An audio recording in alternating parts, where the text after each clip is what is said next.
നമസ്കാരം, ഞാൻ വൈശാഖ്. ഇന്ന് നമ്മൾ ഡിസ്കസ് ചെയ്യാൻ പോകുന്നത് ന്യൂക്ലിയോടൈഡ്സ് അല്ലെങ്കിൽ DNA എന്ന് പറയുന്ന ടോപ്പിക്കാണ്. ഓക്കെ, വളരെ പ്രധാനപ്പെട്ട ഒരു ടോപ്പിക്കാണ്. എക്സാമുകൾക്ക് ധാരാളമായിട്ട് ക്വസ്റ്റ്യൻസ് വരുന്ന ഒരു ഏരിയ കൂടെയാണ്. അതുപോലെ തന്നെ വളരെ ബേസിക് ആയിട്ടുള്ള ഇനി നമ്മൾ മോളിക്കുലർ ബയോളജിയും ജനറ്റിക്സും ഒക്കെ പഠിക്കുന്ന സമയത്ത് ഇതൊരു ഫൗണ്ടേഷൻ അല്ലെങ്കിൽ ഒരു വളരെ ബേസ് ആയിട്ട് നമുക്ക് വേണ്ട കുറച്ച് കാര്യങ്ങളാണ് നമ്മൾ ഈ ഒരു ക്ലാസ്സിൽ ഡിസ്കസ് ചെയ്യുന്നത്. അത് മാത്രമല്ല, ഡയറക്റ്റ് ആയിട്ട് ക്വസ്റ്റ്യൻസ് ചോദിക്കുന്ന ഒരു ഏരിയ കൂടെയാണ്. അപ്പൊ നമുക്ക് സമയം കളയാതെ ക്ലാസ്സിലേക്ക് കടക്കാം. നമ്മള് പറയാൻ പോകുന്നത് അല്ലെ, DNA അല്ലെങ്കിൽ RNA എന്ന് പറയുന്നത് ഇറ്റ് ഈസ് ജനറ്റിക് മെറ്റീരിയൽ. നമ്മൾ ഇന്ന് DNA മാത്രമാണ് ഡിസ്കസ് ചെയ്യാൻ പോകുന്നത്. ഓക്കെ, അപ്പൊ നമുക്ക് പറയാം DNA എന്ന് പറയുന്നത് ജനറ്റിക് മെറ്റീരിയൽ ആണ്. അതൊരു ബാക്ടീരിയ ആയിക്കോട്ടെ, ഈവൻ നമ്മുടെ കേസ് ആയിക്കോട്ടെ, ചില വൈറസിനും ഒക്കെ ഈ DNA എന്ന് പറയുന്നത് ജനിതക വസ്തുവാണ്, ഒരു ജനറ്റിക് മെറ്റീരിയൽ ആണ് അല്ലെ. നമുക്ക് പാരമ്പര്യമായിട്ട് കിട്ടുന്ന സ്വഭാവങ്ങൾ, അത് പൊക്കോ വണ്ണോ നീളോ അങ്ങനെയുള്ള എല്ലാ ട്രെയ്റ്റുകളും എല്ലാ സ്വഭാവങ്ങളെയും ശേഖരിച്ചു വെച്ചിരിക്കുന്നത്, എല്ലാ കാര്യങ്ങളിലും ശേഖരിച്ചു വെച്ചിരിക്കുന്നത് ഈ ജനിതക വസ്തുവായിട്ടുള്ള DNA-യിലാണ്. ഓക്കെ, അപ്പൊ ബേസ് ആയിട്ടുള്ള കാര്യങ്ങളൊക്കെ നിങ്ങൾക്ക് അറിയാം. അപ്പോ ആ DNA-യുടെ സ്ട്രക്ചർ എങ്ങനെയാണ് അല്ലെ, ആ DNA എന്ന് നമ്മൾ പറയുന്ന, നമ്മൾ ഫിഗറിലൊക്കെ കാണുന്ന അല്ലെ, ആ DNA എന്ന് പറയുന്ന ആ ഡബിൾ ഹെലിക്കൽ സ്ട്രക്ചറിന്റെ പ്രത്യേകതകൾ, അതെങ്ങനെയാണ് ഫോം ചെയ്തിരിക്കുന്നത്, അവരിൽ എന്തൊക്കെ തരത്തിലുള്ള ബോണ്ടിങ്ങുകളാണ് ഉള്ളത് അല്ലെ, ഇതൊക്കെയാണ് നമ്മൾ ഈ ഒരു ക്ലാസ്സിൽ ഡിസ്കസ് ചെയ്യാൻ പോകുന്നത്. ഓക്കെ, അപ്പൊ DNA എന്ന് പറഞ്ഞ് നമ്മൾ എപ്പോഴും നമ്മുടെ മനസ്സിലേക്ക് വരുന്നത് ആ ഡബിൾ ഹെലിക്കൽ അല്ലെ, ചുറ്റുകോവിണി പോലെയുള്ള സ്ട്രക്ചർ ആണ് നമ്മുടെ മനസ്സിലേക്ക് വരുന്നത്. അപ്പൊ അതാണ് നമ്മുടെ ഒന്നാമത്തെ point, composed of 2 polynucleotide chain. നമ്മൾ ആ ചുറ്റുകോവണിക്കകത്ത് 2 ഇഴകളുണ്ട് അല്ലെ, 2 പോളിന്യൂക്ലിയോടൈഡ് ചെയിൻ ഉണ്ട്. 2 ചെയിൻ ഉണ്ടെന്ന് ഓർക്കുക. എന്താണ് ഈ പോളിന്യൂക്ലിയോടൈഡ് എന്ന് നമുക്ക് പറയാം. അപ്പൊ 2 ചെയിനുകൾ ഉണ്ട്, 2 സ്ട്രാൻഡുകൾ ഉണ്ട്. ഓക്കെ, അപ്പൊ നമ്മൾ പറഞ്ഞു it is composed of 2 polynucleotide chain. ഇവിടെ നോക്കൂ, പോളിന്യൂക്ലിയോടൈഡ് ചെയിൻ. എന്താണ് ഈ ന്യൂക്ലിയോടൈഡ്? പോളി എന്ന് പറഞ്ഞാൽ ഒത്തിരി, മൾട്ടിപ്പിൾ. ന്യൂക്ലിയോടൈഡ് എന്ന് പറഞ്ഞാൽ എന്താണ് അല്ലെ?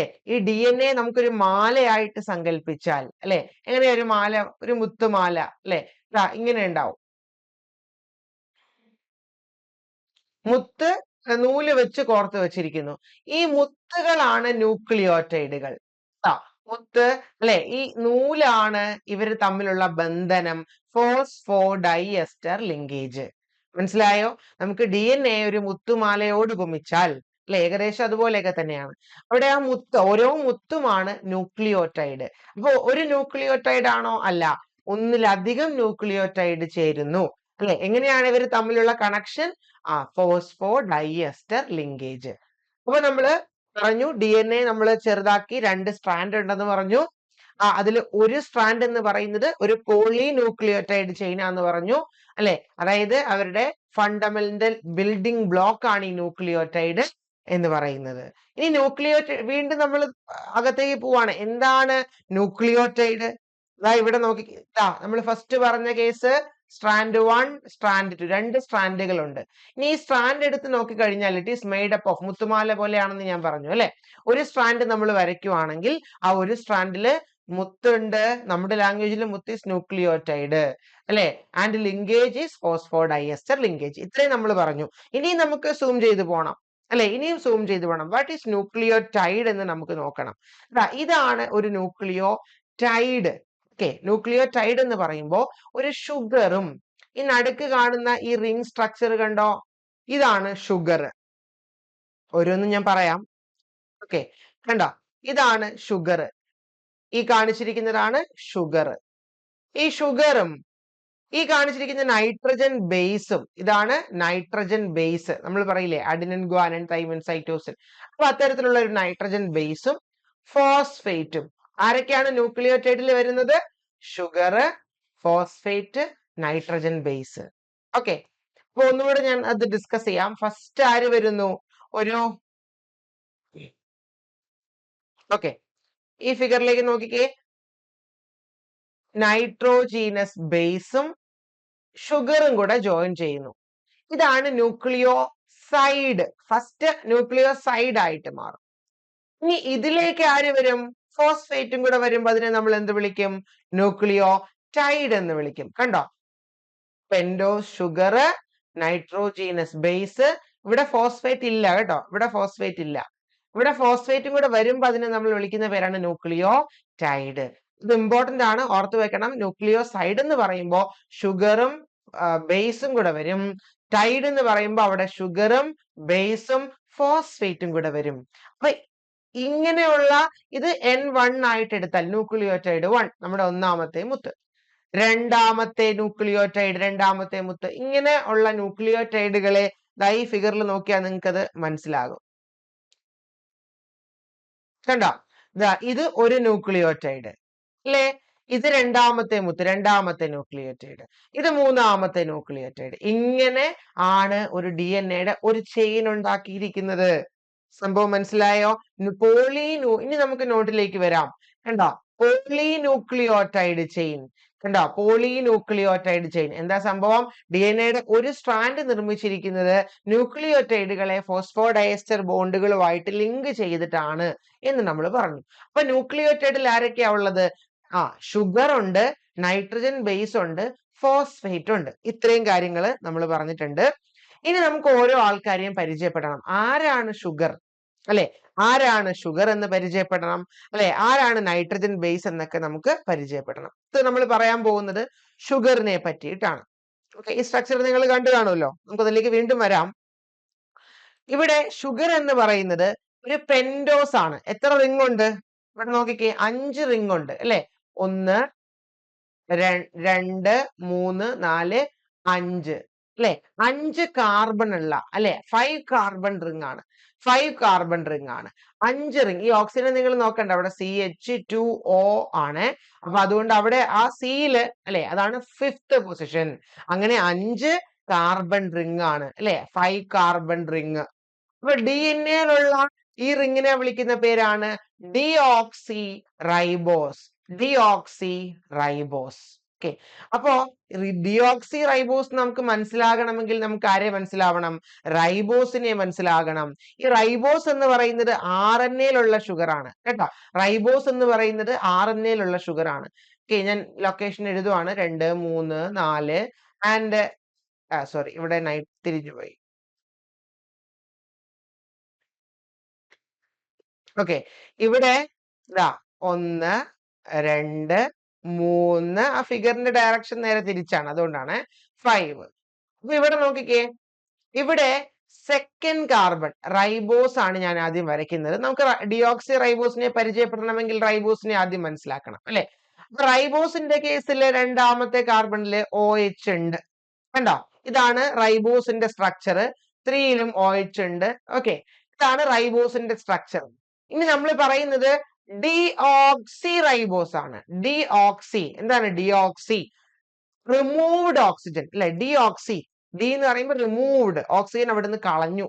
എവിടുന്ന് കളയണം? 2' ഡിയോക്സി റൈബോസ് എന്നാ പറയാ. അപ്പൊ രണ്ടാമത്തെ കാർബൺ ഏതാ? ഇതാണ്.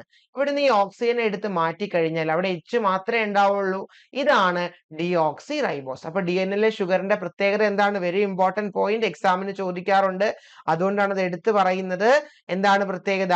DNA sugar is deoxy ribose ആണ്. 2' ഡിയോക്സി റൈബോസ് എന്ന് വെച്ചാൽ രണ്ടാമത്തെ കാർബണില് H മാത്രമേ ഉണ്ടാകൂ. 3-ല് OH ഉണ്ട്. ഓക്കെ, അപ്പൊ ഇതാണ് deoxyribose. Oxy ribose normal ribose ആണെങ്കിലോ അവിടെയും കൂടെ OH വന്നേനെ. Very important point. അതൊക്കെ ഇവിടെ നോട്ടിലുണ്ട് കേട്ടോ, നിങ്ങൾ പഠിക്കാൻ വേണ്ടി നോട്ടിലുണ്ട്. There is no hydroxyl group at position 2'. ഞാൻ എക്സ്പ്ലെയിൻ ചെയ്ത് പറയുന്ന കാര്യങ്ങളെല്ലാം നോട്ടിലുണ്ട്. ഓക്കെ, അടുത്തത് sugar and base alone are called nucleoside. നമ്മൾ പറഞ്ഞല്ലോ. അപ്പോ DNA എന്ന് പറയുന്നത് ഹെലിക്സ് ആണെന്ന് പറഞ്ഞു അല്ലെ? ഹെലിക്സ് ആണെന്ന് പറഞ്ഞു. പോളിന്യൂക്ലിയോടൈഡ് ചെയിന്റെ കാര്യം പറഞ്ഞു. ആ പോളിന്യൂക്ലിയോടൈഡ് ചെയിൻ ഉണ്ടാക്കിയിരിക്കുന്നത് ന്യൂക്ലിയോടൈഡ് ബിൽഡിംഗ് ബ്ലോക്ക് ആക്കിയിട്ടാണ്. അപ്പൊ ന്യൂക്ലിയോടൈഡ് എന്താണെന്ന് പറഞ്ഞു, ന്യൂക്ലിയോസൈഡ് എന്താണെന്ന് പറഞ്ഞു അല്ലെ? Nucleoside sugar plus nitrogen base ആണ്. അപ്പൊ ഷുഗറിന്റെ പ്രത്യേകത പറഞ്ഞു. Sugar is deoxy ribose in case of DNA. ഇത്രയും കാര്യങ്ങൾ നമ്മൾ ഇവിടെ ഡിസ്കസ് ചെയ്തു. ഇത് വൃത്തിയായിട്ട് മനസ്സിലാക്കണം. ന്യൂക്ലിയോടൈഡ് എന്ന് പറയുമ്പോൾ ഇവിടെ അഡീഷണൽ ആയിട്ട് ഫോസ്ഫേറ്റും കൂടെ വരും. ന്യൂക്ലിയോസൈഡ് എന്ന് പറയുമ്പോൾ ഷുഗറും ബേസും മാത്രമേ വരുന്നുള്ളൂ. അതും കൂടെ മനസ്സിലാക്കി പോവുക. ഇതാണ് ന്യൂക്ലിയോടൈഡിന്റെ സ്ട്രക്ചർ. ഞാൻ വീണ്ടും റിപ്പീറ്റ് ചെയ്യുന്നില്ല. കണ്ടോ, ഇവിടെ ഒന്നാമത്തെ കാർബണിലേക്ക് നൈട്രജൻ ബേസും ഫിഫ്ത് കാർബണിലേക്ക് ആര് ജോയിൻ ചെയ്യും? ഫോസ്ഫേറ്റും ജോയിൻ ചെയ്യും. നമുക്ക് റെപ്ലിക്കേഷൻ ഒക്കെ പഠിക്കുമ്പോൾ ഇനി അത് മനസ്സിലാക്കാം. അടുത്ത ഒരു സ്ഥിരം ചോദിക്കുന്ന ക്വസ്റ്റ്യൻ ആണ്, ഇതിനിടയ്ക്കുള്ള ബോണ്ടുകൾ ചോദിക്കാം. ഇവിടെ നോക്കിക്കേ, ഇത് നൈട്രോജീനസ് ബേസ് ആണ്. ഈ നൈട്രോജീനസ് ബേസ് ആയിട്ടുള്ള adenine, guanine, thymine, cytosine, uracil, ആർഎൻഎയിൽ മാത്രമാണ് യുറാസിൽ വരിക. അപ്പൊ ഇവര് തമ്മിലുള്ള ബന്ധനം, ഈ ലിങ്കേജിനെയാണ് നമ്മൾ ഗ്ലൈക്കോസൈഡിക് ലിങ്കേജ് എന്ന് വിളിക്കുക. Glycosidic linkage. അതേ സമയത്ത് ഫോസ്ഫേറ്റും ഷുഗറും തമ്മിലുള്ള ഈ ബന്ധനത്തെയാണ് നമ്മൾ ഫോസ്ഫോ എസ്റ്റർ ബോണ്ട് എന്ന് വിളിക്കുക. പറഞ്ഞിട്ട് മനസ്സിലായോ? ഓക്കെ, നമ്മുടെ നൈട്രജൻ ബേസും ഷുഗറും തമ്മിലുള്ള ആ ലിങ്കേജിനെ ഗ്ലൈക്കോസൈഡിക് ബോണ്ട് എന്ന് വിളിക്കും. ഓക്കെ, ഇത് ഞാൻ പറയുന്നത് DNA കേസ് മാത്രമാണ് കേട്ടോ. റൈബോസ് നമുക്ക് വെട്ടിക്കളയാം. ഫോസ്ഫേറ്റും ഷുഗറും തമ്മിലുള്ള ബന്ധനത്തെ ഫോസ്ഫോ എസ്റ്റർ ബോണ്ട് എന്നും കൂടെ വിളിക്കും. ഇത് ഓർത്ത് വെക്കുക. ഓക്കെ, മനസ്സിലായി? ആർഎൻഎയിലും സെയിം ആണ്. അടുത്തത് ഇനി നോക്കിക്കേ, ഇത് ഒരു ന്യൂക്ലിയോടൈഡ്. അടുത്ത ന്യൂക്ലിയോടൈഡുമായിട്ടുള്ള ബന്ധനം അത് എവിടെയാണ് ഞാൻ ഇപ്പൊ പറയുന്നില്ല, കൺഫ്യൂഷൻ ആവും. ഈ ബന്ധനമാണ് phosphodiester linkage. Okay, phosphodiester. അപ്പൊ ഈ 3 ബോണ്ടുകൾ ഓർത്ത് വെക്കണം. ഏതാ? ഗ്ലൈക്കോസൈഡിക് ബോണ്ട്, നൈട്രജൻ ബേസും ഷുഗറും തമ്മില്. ഫോസ്ഫോ എസ്റ്റർ ബോണ്ട്, ഫോസ്ഫേറ്റും അതുപോലെ തന്നെ നമ്മളുടെ ഫോസ്ഫേറ്റും ഷുഗറും തമ്മില്, അല്ലെ? ഫോസ്ഫോ ഡൈഎസ്റ്റർ ലിങ്കേജ്, 2 ന്യൂക്ലിയോടൈഡുകൾ തമ്മിലുള്ള ലിങ്കേജ്, ഇതെല്ലാം ചോദിച്ചിട്ടുണ്ട്. കണ്ടോ? ഓക്കെ, ഇനി നോക്കിക്കേ, nucleotides are joined to each other. എങ്ങനെ? ഈ പോളി ന്യൂക്ലിയോടൈഡ് ചെയിനിൽ ഉണ്ടായിരിക്കുന്ന എങ്ങനെയാണെന്നാണ് നമ്മൾ അടുത്തത് പറയാൻ പോകുന്നത്. അല്ലെ, ഈ മുത്തുമാല പോലെയുള്ള സ്ട്രക്ചർ എങ്ങനെയാണ് ഉണ്ടാകുന്നത്? നോക്കിക്കേ, ഇവിടെ 3' ന്യൂക്ലിയോടൈഡ്. ഓക്കെ, ഇവിടെ നോക്കുക, ഇവിടെ ഈ ഒന്നാമത്തെ ന്യൂക്ലിയോടൈഡിന്റെ 3' ഒരു OH ഉണ്ടായിരുന്നു. ആ OH ഇത് N1 ആണ്. N1 ആണ് ന്യൂക്ലിയോടൈഡ്, ഒന്നാമത്തെ മുത്ത്. ഇത് രണ്ടാമത്തെ ന്യൂക്ലിയോടൈഡ്, ഇതാണ് രണ്ടാമത്തെ ന്യൂക്ലിയോടൈഡ്. ഇതിന്റെ 5ാമത്തെ കാർബണിലെ ഫോസ്ഫേറ്റിനെ അറ്റാക്ക് ചെയ്ത് ഇങ്ങനെയാണ് phosphoester bond, phosphodiester bond ഉണ്ടാകുന്നത്. ഡീറ്റെയിൽ ആയിട്ട് നമുക്ക് പറയാം. അവിടെ കുറച്ച് ആൾക്കാർ പോവും വരും ഒക്കെ ചെയ്യുന്നുണ്ട്. അതിലേക്ക് ഞാൻ ഇപ്പൊ പോകുന്നില്ല. നമുക്ക് റെപ്ലിക്കേഷൻ പഠിക്കുമ്പോൾ അത് പറയാം. മനസ്സിലായോ? അതുപോലെ N2ന്റെ 3'ലെ OH ഇവിടെയുള്ള പുതിയ ഇൻകമിങ് ന്യൂക്ലിയോടൈഡ് N3യുടെ 5' ഫോസ്ഫേറ്റിനെ അറ്റാക്ക് ചെയ്ത് അവര് തമ്മിലൊരു ബോണ്ട് ഉണ്ടാവുന്നു. That is phosphodiester bond. നിങ്ങൾക്ക് പറഞ്ഞത് മനസ്സിലായോ? ക്ലിയർ ആണോ? ഫോർ എക്സാമ്പിൾ ഞാൻ ഒന്ന് വരച്ചും കൂടെ കാണിക്കാം. ഇത് നമ്മുടെ ഡിയോക്സി റൈബോസ് ഷുഗർ ആണ്, അല്ലെ? ഇപ്പോ നമുക്കറിയാം ഇത് ഫസ്റ്റ് കാർബൺ ആണ്. ഇവിടെ നൈട്രജൻ ബേസ് ഉണ്ട്, ഇവിടെ ഫോസ്ഫേറ്റ് ഉണ്ട്, അല്ലെ? റഫായിട്ട് വരയ്ക്കാണ്. അപ്പൊ ഇത് 1 2 3 തേർഡ് പൊസിഷൻ. 3'ലെ OH ഇമ്പോർട്ടന്റ് ആണ്. ഈ OH ആണ് അടുത്ത ന്യൂക്ലിയോടൈഡിലെ ഫോസ്ഫേറ്റുമായിട്ട്, അല്ലെ, ഫോസ്ഫേറ്റിനെ അറ്റാക്ക് ചെയ്ത് എന്തുണ്ടാകുന്നത്? ഫോസ്ഫോ ഡൈഎസ്റ്റർ ബോണ്ട് ഉണ്ടാകുന്നത്. മനസ്സിലായോ? This is called phosphodiester linkage. മനസ്സിലായോ? അപ്പൊ 3' OHഉം അടുത്ത ന്യൂക്ലിയോടൈഡിന്റെ 5'ലെ ഫോസ്ഫേറ്റും കൂടെ ചേർന്ന് ഫോസ്ഫോ ഡൈഎസ്റ്റർ ലിങ്കേജ് ഉണ്ടാവുന്നു. പഠിച്ചു വെക്കണം, ഇമ്പോർട്ടന്റ് ആണ്, ക്വസ്റ്റ്യൻസ് ചോദിക്കാറുണ്ട്. അപ്പൊ ഇപ്പം നമുക്കൊന്ന് ആലോചിക്കാം.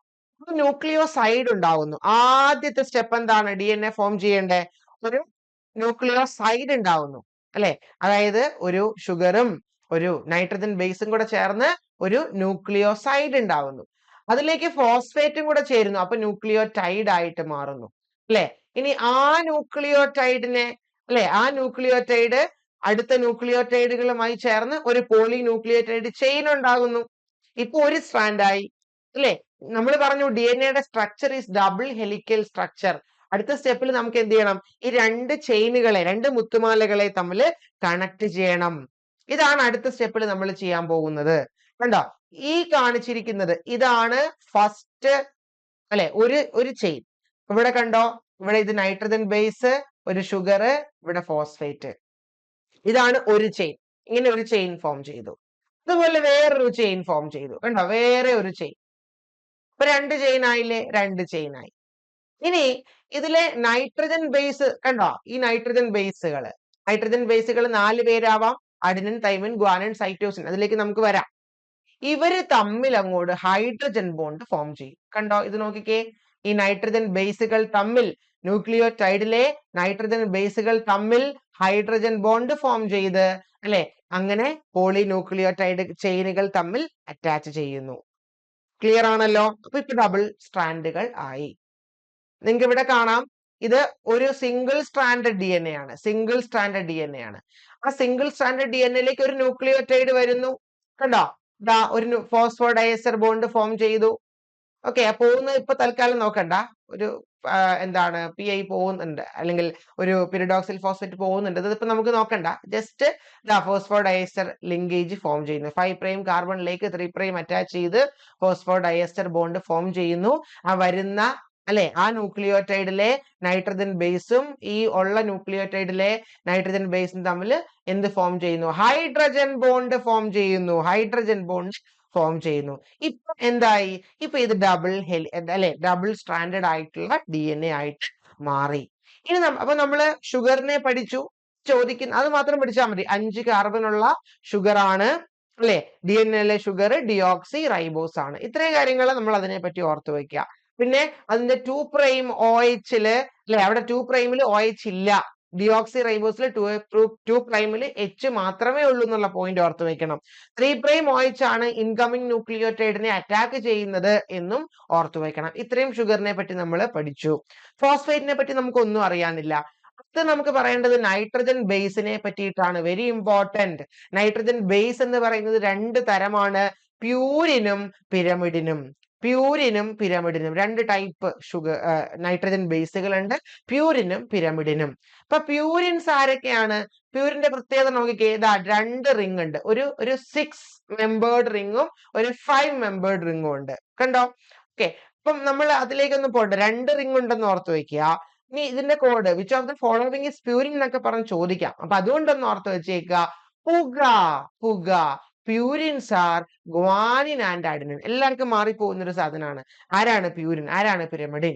Purines are guanine and adenine. ഓർത്തു വെക്കുക, purines are guanine and adenine. Code എന്താണ്? പുക എന്ന് ഓർക്കുക. ബാക്കിയുള്ള എല്ലാവരും പിരമിഡിൻസ് ആണ്. സൈറ്റോസിൻ, തൈമിൻ, യുറാസിൽ ഇതെല്ലാം പിരമിഡിൻസ് ആണ്. അപ്പൊ അത്രേ ഓർക്കാലോ. നൈട്രജൻ ബേസ് 2 നമുക്ക് തിരിക്കാം. പ്യൂരിൻ 2 റിംഗ് ഉണ്ട് അല്ലെ, ഒരെണ്ണം ഒരു 5 കാർബൺ, ഒരെണ്ണം ഒരു 6 കാർബൺ. പിരമിഡിൻസ് എന്ന് പറയുന്നത് ഒറ്റ റിംഗ് മാത്രമേ ഉള്ളൂ അല്ലെ. അത് എക്സാമ്പിൾ സൈറ്റോസിൻ, തൈമിൻ, യുറാസിൽ ആണ്. അപ്പൊ പ്യൂരിൻസ് ആരൊക്കെയാണ്? പുക, ഗ്വാനിൻ ആൻഡ് അഡനിൻ. ഇമ്പോർട്ടന്റ് ആണ്, ഓർത്തു വെക്കുക. അപ്പൊ ഇനി നമ്മൾ മുമ്പോട്ട് പോവാണ്. 2 സ്ട്രാൻഡ് വെറുതെ ഹൈഡ്രജൻ ബോണ്ട് ഫോം ചെയ്യുമൊന്നും അല്ല. 2 സ്ട്രാൻഡുകൾ തമ്മിൽ ആന്റി പാരലൽ ആണ്. നോക്കിക്കേ, ആന്റി പാരലൽ എന്ന് പറഞ്ഞാല് ഈ ഫിഗർ നോക്കിയാൽ മതി. ഈ ഡയറക്ഷൻ കണ്ടോ? ഈ താഴത്തെ സ്ട്രാൻഡ് 3', ഇവിടെ 5'. എന്താണ് ഈ 3', 5' എന്ന് പറഞ്ഞാൽ? ഈ 3' OH അല്ലേ, ഇത് ഷുഗർ ആണ്. ഷുഗറിന്റെ 3ാമത്തെ കാർബണിലെ OH ആണ് ഈ സൈഡിൽ വരിക. കണ്ടോ? ഇവിടെ എന്താ വരിക? ഇവിടെ ഷുഗർ ആണ്. ഷുഗറിന്റെ ആ ഫോസ്ഫേറ്റിന്റെ സൈഡാ 5' അല്ലെ, 5ാമത്തെ ആ കാർബണിന്റെ ആ സൈഡ്, ആ ഫോസ്ഫേറ്റിന്റെ സൈഡാണ് ഇവിടെ ഇങ്ങനെ തള്ളി നിൽക്കുന്നത്. ഓപ്പോസിറ്റ് വരുമ്പോ അല്ലെ, ഈ സ്ട്രാൻഡ് വരുമ്പോ നേരെ തിരിയും. ഇവിടെ നോക്കിയേ, 3'ന്റെ ഓപ്പോസിറ്റ് എന്താ വരിക? 5' ഫോസ്ഫേറ്റ്. അപ്പൊ ഇവിടെ എന്തായിരിക്കും വരിക? 3' OH. അപ്പൊ ആന്റി പാരലൽ ഇൻ നേച്ചർ എവിടെ വേണമെങ്കിലും നോക്കാം, ഏത് ഫിഗറിലും നിങ്ങൾക്ക് നോക്കാം. ഡിഎൻഎയുടെ സ്ട്രക്ചർ നോക്കിയാൽ 2 സ്ട്രാൻഡും എന്തായിരിക്കും? ആന്റി പാരലൽ ആയിരിക്കും. ഈ ഫിഗർ ആണ് നന്നായിട്ട് ഇത് എക്സ്പ്ലെയിൻ ചെയ്യുന്ന ഒരു ഫിഗർ. നോക്കിയേ, ഒരു സ്ട്രാൻഡ് ഈസ് 3', 5'. ഒരു സ്ട്രാൻഡ് ഈസ് 5', 3'. നോക്കൂ, very important. It is antiparallel 3' to 5'. ഇവിടെ നോക്കിക്കേ, 5' to 3'. So it is antiparallel. Very important. അപ്പൊ അതാണ് നമ്മൾ അടുത്തതായിട്ട് പറഞ്ഞത്, ആന്റി പാരലൽ ഇൻ നേച്ചർ. കണ്ടോ? Opposite to 5', 3'. രണ്ടും ആന്റി പാരലൽ ആണ്. ഇനി ഈ 2 ചെയിൻ ഇന്ററാക്ട് ചെയ്യുന്ന എങ്ങനെയാണ്? By base pairing interaction. എന്താണ് ബേസ് പെയറിംഗ് ഇന്ററാക്ഷൻ? ഹൈഡ്രജൻ ബോണ്ടുകളാണ്. അഡിനിനും തൈമിനും തമ്മിൽ, അല്ലെങ്കിൽ നൈട്രജൻ ബേസുകൾ തമ്മിലുള്ള ഹൈഡ്രജൻ ബോണ്ട് വഴി ഈ സ്ട്രാൻഡുകൾ തമ്മിൽ ഇന്ററാക്ട് ചെയ്യുന്നു. പോളാരിറ്റി ഞാൻ ഓൾറെഡി മറ്റേ ഫിഗറിൽ കാണിച്ചു തന്നു, സെയിം ആണത്. അപ്പൊ ഈ ഗ്രേ കളറിൽ കാണിച്ചേക്കുന്നത് എന്തായിരിക്കും? ഇവിടെയാണ് നമ്മുടെ ഷുഗറും ഫോസ്ഫേറ്റും വരുന്നത്. ഈ ഫിഗർ അല്ലെ, നമ്മൾ തൊട്ട് മുമ്പിലത്തെ ഫിഗർ കാണുമ്പോൾ നമുക്കത് മനസ്സിലാവും. ആ ഒരു വരയിലാണ് നമ്മളുടെ നോക്കിക്കേ, നമ്മളുടെ ഷുഗർ ഫോസ്ഫേറ്റും വരുന്നത്. ഞാൻ ആ മാർക്ക് ചെയ്തേക്കുന്ന കാണാലോ. കണ്ടോ? ഷുഗറും ഫോസ്ഫേറ്റും ഈ ഒരു ലൈനിൽ വരും. ഉള്ളിലേക്ക് നിൽക്കുന്നത് ആരായിരിക്കും? Nitrogen base. ഇനി ഈ ഫിഗറിലേക്ക് വരൂ. കണ്ടോ, ഉള്ളിലേക്ക് നിൽക്കുന്ന ആരാണ്? നൈട്രജൻ ബേസുകൾ. ഇവർ തമ്മിൽ ഹൈഡ്രജൻ ബോണ്ട് ഫോം ചെയ്യും. അടുത്തത് നമ്മൾ പറയാൻ പോകുന്നത് ഇനി പ്യൂരിൻസ് ആരൊക്കെയാണ്, പിരമിഡിൻസ് ആരൊക്കെയാണ്? പ്യൂരിൻസ് ആർ പുക, ഗ്വാനിൻ, അഡനിൻ നമ്മൾ പറഞ്ഞു.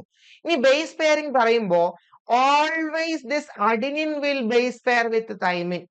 DNA അഡിനിൻ തൈമിനുമായിട്ടേ ബേസ് പെയർ ചെയ്യൂ. 2 ഹൈഡ്രജൻ ബോണ്ട്. ലൊക്കേഷനൊക്കെ താഴത്തുണ്ട്, പഠിക്കേണ്ട ആവശ്യമില്ല, എക്സാമിന് ചോദിക്കില്ല, പക്ഷെ മനസ്സിലാക്കാൻ വേണ്ടി ഇട്ടു എന്ന് മാത്രം. Adenine always pair with thymine. അഡിനിൻ തൈമിനുമായിട്ട് എത്ര ഹൈഡ്രജൻ ബോണ്ട് ഫോം ചെയ്യും? 1, 2. Guanine always pair with cytosine. എത്ര ഹൈഡ്രജൻ ബോണ്ട്? 1, 2, 3. ഇമ്പോർട്ടന്റ്. ആ നമ്പർ ഓഫ് ഹൈഡ്രജൻ ബോണ്ട് ഓർത്തിരിക്കുക. ഏതൊക്കെ കാർബൺ തമ്മിലാണെന്ന് ഓർക്കേണ്ട ആവശ്യം ഇല്ല, എക്സാമിന് ചോദിക്കില്ല. ഓക്കെ, സോ അഡിനിനും തൈമിനും തമ്മിൽ 2 ഹൈഡ്രജൻ ബോണ്ട്, ഗ്വാനിനും സൈറ്റോസിനും തമ്മിൽ 3 ഹൈഡ്രജൻ ബോണ്ട്. ഇമ്പോർട്ടന്റ് ആണ്, ഓർത്തു വെക്കുക. അപ്പൊ ഈ ബേസ് പെയറിങ്ങിനെയാണ് നമ്മൾ വാട്സൺ ആൻഡ് ക്രിക്ക് പെയറിംഗ് എന്ന് വിളിക്കുക.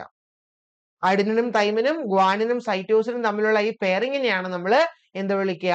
വാട്സൺ ആൻഡ് ക്രിക്ക് പെയറിംഗ് എന്ന് വിളിക്കുക. അപ്പൊ ഇവിടെ ഒരു സീക്വൻസ് തന്നിട്ടുണ്ട് അല്ലെ, 5' 3' ഡയറക്ഷനിൽ തന്നേക്കുന്നു അല്ലെ.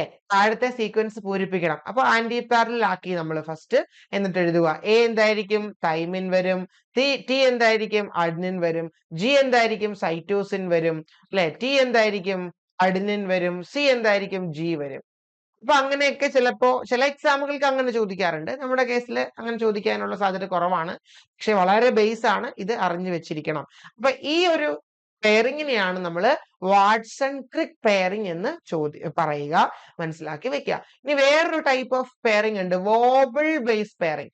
നമ്മൾ വേറൊരു ക്ലാസ്സിൽ, ഇനി വരുന്ന ഒരു ക്ലാസ്സിൽ നമ്മൾ വോബിൾ ബേസ് പെയറിംഗ് പഠിക്കും. അത് പേര് മാത്രം നിങ്ങൾ ഓർത്തു വെച്ചാൽ മതി. പേര് മാത്രം ഓർത്തു വെച്ചാൽ മതി. Watson Crick pairing. അപ്പൊ നമുക്കൊരു ഡൗട്ട് വരും, ആരാണ് ഈ വാട്സൺ ക്രിക്ക് അല്ലെ? അതൊക്കെ നമുക്ക് ഡിസ്കസ് ചെയ്യാം അല്ലെ. അത് കുറച്ച് നമുക്ക് ബോർ അടിക്കുന്ന കാര്യങ്ങളാണ്, കുറച്ച് ഹിസ്റ്ററിയും കൂടെ പറയണം. അത് നമുക്ക് ലാസ്റ്റ് പറയാം, ടുവേർഡ്സ് ദ എൻഡ്. ഈ ക്ലാസ്സിന്റെ അല്ല, നമുക്ക് ഈ ഒരു എന്താണ് പോർഷന്റെ എൻഡിൽ നമുക്ക് ഒരുമിച്ച് പറയാം. കുറച്ച് ഹിസ്റ്ററി പറയാനുണ്ട്, ഇമ്പോർട്ടന്റ് ആണ്, ചോദിക്കുകയും ചെയ്യും. പക്ഷെ എല്ലാം കൂടെ നമ്മൾ അങ്ങനത്തെ ഡ്രൈ ആയിട്ടുള്ള കാര്യങ്ങൾ നമുക്ക് ഒരുമിച്ചാക്കാം, കുറച്ച് ക്വസ്റ്റ്യൻ ആക്കിയിട്ട് നമുക്ക് ഡിസ്കസ് ചെയ്യാം. ഓക്കെ, ഇനി അടുത്തത് ഈ ഡബിൾ ഹെലിക്കൽ സ്ട്രക്ചറിനെ സ്റ്റെബിലൈസ് ചെയ്യുന്ന ഇന്ററാക്ഷൻസ് ഏതൊക്കെയാണ്? ഒന്ന് ബേസ് പെയറിംഗ് ആണ്, അതായത് നമ്മുടെ ഹൈഡ്രജൻ ബോണ്ടിങ് ആണ് അല്ലെ. വളരെ പ്രധാനപ്പെട്ട ഒരെണ്ണാണ് ഹൈഡ്രജൻ ബോണ്ടിങ്. ഒന്ന് വളരെ പ്രധാനപ്പെട്ട സ്റ്റെബിലൈസിങ് ഇന്ററാക്ഷൻ ആണ് ഹൈഡ്രജൻ ബോണ്ടിങ്. 2 സ്റ്റാക്കിംഗ് ഇന്ററാക്ഷൻ അല്ലെ. നമ്മള് അതിലേക്ക് നിങ്ങൾ കൂടുതൽ ഇറങ്ങണ്ട, ഇത്രയും മനസ്സിലാക്കിയാൽ മതി. ഇഷ്ടിക ഇങ്ങനെ അടുക്കി മേളിലേക്ക് വെച്ചേക്കുന്ന പോലെ അല്ലെ, നമ്മുടെ ഈ പറയുന്ന ബേസുകൾ ഇങ്ങനെ അടുക്കി വെച്ചേക്കുവാണ്. അപ്പം അവിടെ ഉണ്ടാകുന്ന ഒരു പൈ ബോണ്ട് അല്ലെങ്കിൽ ആ ഒരു ഇന്ററാക്ഷൻ അല്ലെ, അതാണ് നമ്മൾ സ്റ്റാക്കിംഗ് ഇന്ററാക്ഷൻ എന്ന് വിളിക്കുന്നത്. ഇങ്ങനെ അടുക്കി വെക്കുമ്പോൾ ഉണ്ടാകുന്ന ഒരു പൈ ഇന്ററാക്ഷൻ ആണ് അല്ലെ. ഒരു ഇലക്ട്രോൺ ക്ലൗഡ് അവിടെ ഫോം ചെയ്യും, അവിടെ ഒരു ചെറിയൊരു ഇന്ററാക്ഷൻ ഉണ്ടാവുന്നുണ്ട്. ആ ഇന്ററാക്ഷൻ ആണ് സ്റ്റാക്കിംഗ് ഇന്ററാക്ഷൻ എന്ന് വിളിക്കുന്നത് അല്ലെ. അടുക്കി വെക്കുക, സ്റ്റാക്കിംഗ്, അങ്ങനെ അടുക്കി വെച്ചേക്കുന്ന കൊണ്ടുണ്ടാകുന്ന ഒരു ഇന്ററാക്ഷൻ. അപ്പൊ ഈ 2 ബോണ്ടിങ്ങുകളാണ്, ഹൈഡ്രജൻ ബോണ്ടിങ്ങും അതുപോലെ തന്നെ ബേസ് സ്റ്റാക്കിംഗ് ഇന്ററാക്ഷൻസുമാണ് നമ്മുടെ DNA സ്റ്റെബിലൈസ് അല്ലെങ്കിൽ ഈ ഒരു സ്ട്രക്ചറിനെ സ്റ്റെബിലൈസ് ചെയ്യുന്നത്. വെരി ഇമ്പോർട്ടന്റ്, ഓർത്ത് വെക്കുക. ഡബിൾ ഹെലിക്സ് സ്ട്രക്ചറിനെ സ്റ്റെബിലൈസ് ചെയ്യുന്ന 2 ഇന്ററാക്ഷൻസ് ആണ്.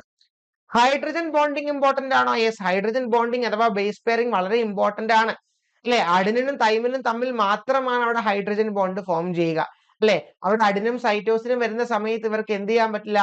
ഹൈഡ്രജൻ ബോണ്ട് ഫോം ചെയ്യാൻ പറ്റില്ല. ഇവിടെ നോക്കിയാൽ രണ്ടും ഡോണർ, റിസീവ് ചെയ്യാൻ ആളില്ല. ഇവിടെ രണ്ടും ഡോണർ ആണ്, റിസീവ് ചെയ്യാൻ ആളില്ല. ഇവിടെയാണെങ്കിലോ ഹൈഡ്രജൻ ബോണ്ടിനെ റിസീവ് ചെയ്യുന്ന ആൾക്കാരാ, കൊടുക്കാൻ ആളില്ല.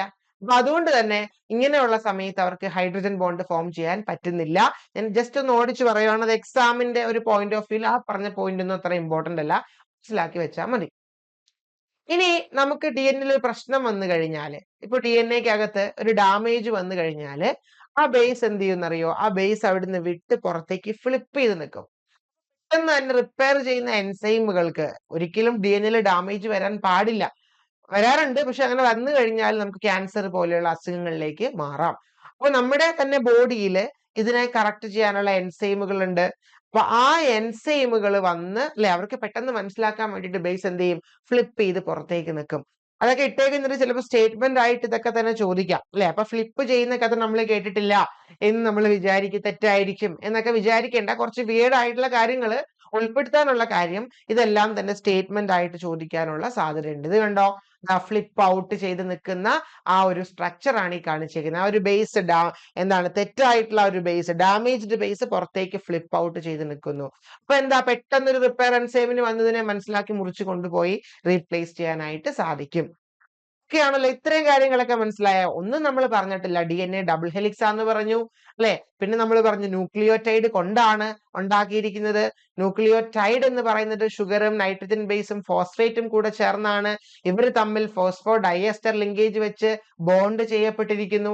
അങ്ങനെ ഒരു പോളിന്യൂക്ലിയോടൈഡ് ചെയിനും വേറൊരു പോളിന്യൂക്ലിയോടൈഡ് ചെയിനും തമ്മിൽ ഹൈഡ്രജൻ ബോണ്ട് ഫോം ചെയ്യുന്നു. അവിടെ ATGC, എയും ടിയും ജിയും സിയും തമ്മിൽ ഹൈഡ്രജൻ ബോണ്ട് ഫോം ചെയ്യുന്നു. അങ്ങനെ ഡബിൾ ഹെലിക്കൽ സ്ട്രക്ചർ ഉണ്ടായി. ഇത്രയും നമ്മൾ പറഞ്ഞിട്ടുള്ളൂ. അടുത്തത്, ഇത് രണ്ട് ടൈപ്പ്, റൈറ്റ് ഹാൻഡഡ് ഹെലിക്സും ലെഫ്റ്റ് ഹാൻഡഡ് ഹെലിക്സും ഉണ്ട്. Usually DNA right handed helix ആയിരിക്കും. ഒന്നും പറയാനില്ല, കണ്ടോ, റൈറ്റ് ഹാൻഡഡ് ഹെലിക്സ് കാണുമ്പോൾ തന്നെ മനസ്സിലാവുമല്ലോ അല്ലെ. ഇതാണ് റൈറ്റ് ഹാൻഡഡ്, റൈറ്റ് ഡയറക്ഷനിലേക്ക്. ലെഫ്റ്റ് ഹാൻഡഡ് ഹെലിക്സ് എന്ന് പറയുമ്പോൾ ലെഫ്റ്റ് ഡയറക്ഷനിലേക്ക്, കണ്ടോ, ലെഫ്റ്റ് ഡയറക്ഷനിലേക്ക്. അപ്പൊ യൂഷ്വലി നമ്മുടെ DNA എന്തായിരിക്കും, റൈറ്റ്. നമ്മുടെ ബോഡിയിൽ കാണപ്പെടുന്ന, നേച്ചറിൽ കാണപ്പെടുന്ന DNA എല്ലാം തന്നെ മിക്കതും എന്താണ്, right handed. Majority right handed helix ആണ്. പക്ഷെ ലെഫ്റ്റ് ഹാൻഡഡ് ഉണ്ട്. അപ്പൊ അതുകൊണ്ട് തന്നെ അത് ചോദിക്കാറുണ്ട്, ഏതാണ് ഈ ലെഫ്റ്റ് ഹാൻഡഡ് ഹെലിക്സ്, ഏതാണ് റൈറ്റ് ഹാൻഡഡ് ഹെലിക്സ് എന്നൊക്കെ ചോദിക്കാറുണ്ട്. ഓക്കെ, അപ്പൊ നമുക്ക് ഇനി കുറച്ച് പോയിന്റുകൾ നമുക്ക് അടുത്ത ക്ലാസ്സിൽ ഡിസ്കസ് ചെയ്യാം. തീർന്നിട്ടില്ല, DNA ഇവിടെ കൊണ്ട് തീരുന്നില്ല. ഇനി DNAക്കകത്ത് നമുക്ക് പറയാനുള്ളത് ഈ പറഞ്ഞ പോലെ റൈറ്റ് ഹാൻഡഡ് ഹെലിക്സ് DNAക്ക് ഉദാഹരണം, അതുപോലെ തന്നെ ലെഫ്റ്റ് ഹാൻഡ് DNA-ക്ക് എക്സാമ്പിൾ, ഉദാഹരണം, ഇതൊക്കെ നമുക്ക് പഠിക്കേണ്ടതായിട്ടുണ്ട്. ഇതൊക്കെ നമുക്ക് അടുത്ത ക്ലാസ്സിൽ ഇതിന്റെ കണ്ടിന്യൂവേഷൻ പാർട്ട് 2 ആയിട്ട് നമുക്ക് വരുന്നതാണ്. കുറച്ച് ഹിസ്റ്റോറിക്കൽ പാർട്ടും ഒക്കെ നമുക്ക് വളരെ പ്രധാനപ്പെട്ട അടുത്തൊരു സെഷൻ വരുന്നതാണ്. അവിടെ ക്വസ്റ്റ്യൻസ് ചോദിക്കുന്ന കുറെ പോയിന്റുകൾ വരുന്നുണ്ട്. Okay, so which of the following statement is true regarding DNA? കുറച്ച് ക്വസ്റ്റ്യൻ കൂടെ ചെയ്ത് നമുക്ക് ഈ ഒരു ക്ലാസ് വൈൻഡ് അപ്പ് ചെയ്യാം. So DNA is usually a right handed double helix. ശരിയാണോ? Yes, usually it is right handed double helix. പക്ഷെ left handed ഇല്ല എന്ന് പറഞ്ഞാലോ, അത് തെറ്റാവും. ലെഫ്റ്റ് ഹാൻഡഡ് ഹെലിക്സ് ഉണ്ട് അല്ലെ. ഫോർ എക്സാമ്പിൾ, നമുക്ക് DNA 3 ടൈപ്പ് ഉണ്ട്. ADNA, BDNA, ZDNA. നമുക്ക് അടുത്ത ക്ലാസ്സിൽ ഇതൊക്കെ പഠിക്കാം. അതിൽ ZDNA is left handed. അപ്പൊ usually it is right handed. That is correct answer. Base can flip out from double helix. ഞാൻ പറഞ്ഞല്ലോ, യെസ്, ഇറ്റ് ഈസ് പോസിബിൾ. ഇനി ഈ പറഞ്ഞ പോയിന്റുകൾ നമ്മൾ അടുത്ത ക്ലാസ്സിൽ പഠിക്കാൻ പോകുന്നതാണ്. Major groove and minor groove. Major groove and minor groove. അപ്പൊ ഇതെല്ലാം തന്നെ ശരിയായിട്ടുള്ള സ്റ്റേറ്റ്മെന്റുകളാണ് അല്ലെ. ഈ ക്വസ്റ്റ്യനകത്ത് തന്നിരിക്കുന്ന എല്ലാ സ്റ്റേറ്റ്മെന്റുകളും ശരിയാണ്. The major groove is rich in chemical information. Minor groove is rich in chemical information. This is wrong. This is wrong. So which of the following statement is not true regarding ആണ്? അപ്പോൾ option D തെറ്റാണ്. നിങ്ങൾക്ക് ഇപ്പൊ ഇത് മനസ്സിലാവില്ല, കാരണം നമ്മൾ ഈ ഓപ്ഷൻ സിയും ഡിയും നമ്മൾ ഡിസ്കസ് ചെയ്യാൻ പോകുന്നതേ ഉള്ളൂ. നമുക്ക് അടുത്ത ക്ലാസ്സിൽ അത് ഡിസ്കസ് ചെയ്യാം. Which of the following statement is or are correct regarding nucleotide? Nucleotide consists of a nitrogenous base. Yes, correct. Pentose sugar, correct. And a phosphate group, correct. Option 1 correct ആണ്. നമുക്ക് ഓപ്ഷൻ സി എലിമിനേറ്റ് ചെയ്യാം. Thymine is a purine found in DNA. Yes, thymine purine ആണോ? No. പുക ആരൊക്കെയാണ്? guanine and adenine ആണ് ആര്? purines. Thymine is pyrimidine. Option 2 is wrong. A കളഞ്ഞു, D കളഞ്ഞു. Answer is option B. അല്ലേ? അടുത്ത സ്റ്റേറ്റ്മെന്റും കൂടെ നമുക്ക് നോക്കാം. ATP is an example of a nucleotide. Adenosine triphosphate, adenosine അല്ലെ, നൈട്രജൻ ബേസ് അവിടെ adenosine. Then ഒരു ഷുഗർ, പെൻഡോസ് ഷുഗർ ഉണ്ട് അല്ലെ, ഡിയോക്സി റൈബോസ്, then ഫോസ്ഫേറ്റ് 3 എണ്ണം. Yes, it is example for a nucleotide. So option ഏതാണ് correct? Option B is correct. Which of the following is correctly described features of DNA? DNA has an anti-parallel double helix structure. Correct. Option 1 is correct. So C നമ്മൾ കളഞ്ഞു. Cytosine pair with guanine. We have 2 hydrogen bond. ആണോ? സൈറ്റോസിനും ഗുവാനിനും തമ്മിൽ 3 hydrogen bond ഉണ്ട്. So option 2 is wrong. 2 wrong ആണ്. നമുക്കിത് കളയാം. Okay. So option B is correct. Sugar and DNA nucleotide is a deoxyribose. Correct answer. Fifth question, identify the correct statements regarding base pairing. Adenine pair with guanine in a double helix. Yes. ആണോ? No. Adenine pair with thymine, not guanine. ഒന്ന് തെറ്റി അല്ലെ? ഒന്ന് തെറ്റി. അടുത്തത് complementary base pairing follows Chargaff rule. Chargaff rule നമുക്ക് വരുന്ന ക്ലാസ്സിൽ ഡിസ്കസ് ചെയ്യാം. ഒന്നുമില്ല, ഒരു ഡബിൾ ഹെലിക്സ് DNA എടുത്തു കഴിഞ്ഞാല് എത്ര അഡിനിൻ ഉണ്ടോ അത്രയും തൈമിൻ വേണം. അഡിനിൻ 50 ഉണ്ടെങ്കിൽ അത്രയും തൈമിൻ ഉണ്ടാവണം, നിർബന്ധമാണ്. ഈ റൂളാണ് ചെർഗാഫ് റൂൾ. എത്ര ഗ്വാനിൻ ഉണ്ടോ അത്രയും സൈറ്റോസിൻ ഉണ്ടാവണം. 50 ഉണ്ടെങ്കിൽ ഇവിടെ 50 ഉണ്ടാവണം.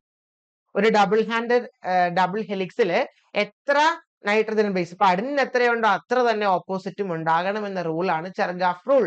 അപ്പൊ അത് കറക്റ്റ് ആണ്. Complementary base pairing follows Chargaff rule 1 and 2 അല്ലെ? അടുത്തത് base pairing in DNA involve hydrogen bond. Yes, option 2 and 3 correct.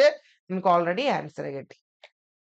Which of the following statements about DNA and RNA is correct? DNA contain deoxyribose, RNA contain ribose. Option 1 is correct. ഇത് eliminate ചെയ്യാം. Both DNA and RNA are double stranded in structure. No, DNA is double stranded in structure, RNA is single stranded. അല്ലെ? അപ്പൊ അത് നമുക്ക് കളയാം. 2 വരുന്ന എല്ലാം നമുക്ക് എലിമിനേറ്റ് ചെയ്യാലോ.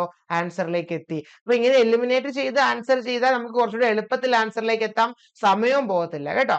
അടുത്ത സ്റ്റേറ്റ്മെന്റ് ഓഫ് കോഴ്സ് ശരിയാണ്. Thymine in DNA is replaced by uracil. നമ്മളത് അടുത്ത ക്ലാസ്സിൽ കാണും. ആ പോയിന്റ് അറിയില്ലെങ്കിൽ പോലും ഇങ്ങനെ നമുക്ക് ആൻസർ ചെയ്യാനായിട്ട് സാധിക്കും.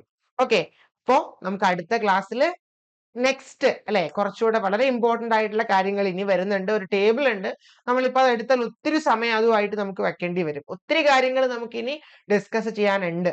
അതായത് മേജർ ഗ്രൂപ്പ്, മൈനർ ഗ്രൂപ്പ് അല്ലെ, C2 എൻഡോ, C3 എൻഡോ എന്നൊക്കെ പറഞ്ഞ് കുറച്ചധികം കാര്യങ്ങൾ നമുക്ക് DNA പറ്റിയിട്ട് അടുത്ത ക്ലാസ്സിൽ ഡിസ്കസ് ചെയ്യാനുണ്ട്. സോ നെക്സ്റ്റ് ക്ലാസ്സിൽ കാണാം. Thank you.